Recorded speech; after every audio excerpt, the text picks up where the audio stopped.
Albert Einstein once said, everybody's a genius. But if you judge a fish by its ability to climb a tree, it will live its whole life believing that it is stupid. Ladies and gentlemen of the jury, today on trial we have modern day schooling. Glad you could come. Not only does he make fish climb trees, but also makes them climb down and do a 10-mile run. Tell me, school, are you proud of the things you've done? Turning millions of people into robots, do you find that fun? Do you realize how many kids relate to that fish swimming upstream in class, never finding their gifts, thinking they are stupid, believing they are useless? Well, the time has come, no more excuses. I call school to the stand and accuse him of killing creativity, individuality, and being intellectually abusive. He's an ancient institution that has outlived his usage. So, Your Honor, this concludes my opening statement, and if I may present the evidence of my case, I will prove it. Proceed. Exhibit A. Here's a modern day phone. Recognize it? Here's a phone from 150 years ago. Big difference, right?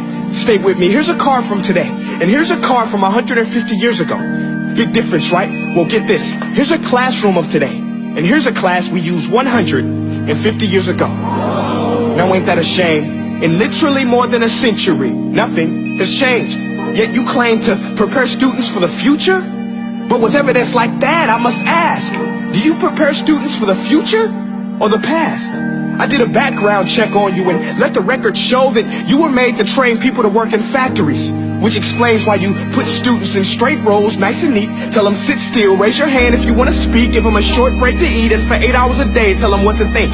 Oh, and make them compete to get an A letter which determines product quality, hence grade A of meat. I get it. Back then, times were different. We all have a past. I myself am no Gandhi. But today, we don't need to make robots zombies. The world has progressed. And now we need people who think creatively, innovatively, critically, independently, with the ability to connect. See, every scientist will tell you that no two brains are the same. And every parent with 2 or more children will confirm that claim.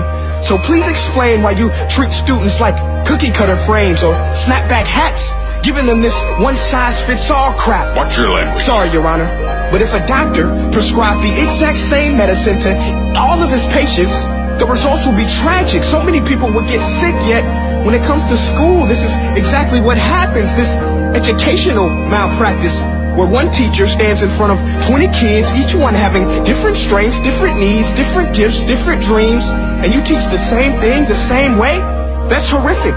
Ladies and gentlemen, the defendant should not be acquitted. This may be one of the worst criminal offenses ever to be committed. And let's mention the way you treat your employees. Objection. Overruled. I want to hear this. It's a shame. I mean, teachers have the most important job on the planet, yet they're underpaid? No wonder so many students are short-changed. Let's be honest. Teachers should earn just as much as doctors, because a doctor can do heart surgery and save the life of a kid. But a great teacher can reach the heart of that kid and allow him to truly live. See, teachers are heroes that often get blamed, but they're not the problem.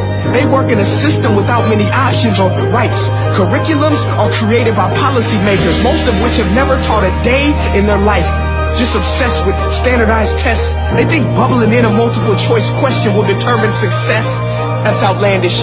In fact, these tests are too cruel to be used and should be abandoned, but don't take my word for it. Take Frederick J. Kelly, the man who invented standardized testing, who said, and I quote, "These tests are too cruel to be used and should be abandoned." Ladies and gentlemen of the jury, if we continue down this road, the results will be lethal. I don't have much faith in school, but I do have faith in people.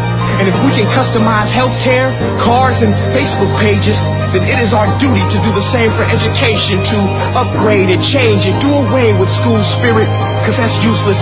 Unless we're working to bring the spirit out of each and every student, that should be our task. No more Common Core. Instead, let's reach the core of every heart in every class. Sure, math is important, but no more than art or dance. Let's give every gift an equal chance. I know this sounds like a dream, but countries like Finland are doing impressive things. They have shorter school days, teachers make a decent wage, homework is non-existent, and they focus on collaboration. instead of competition. But here's the kicker, boys and girls. Their educational system outperforms every other country in the world. Other places like Singapore are succeeding rapidly. Schools like Montessori, programs like Khan Academy, there is no single solution. But let's get moving, because while students may be 20% of our population, they are 100% of our future. So let's attend to their dreams, and there's no telling what we can achieve.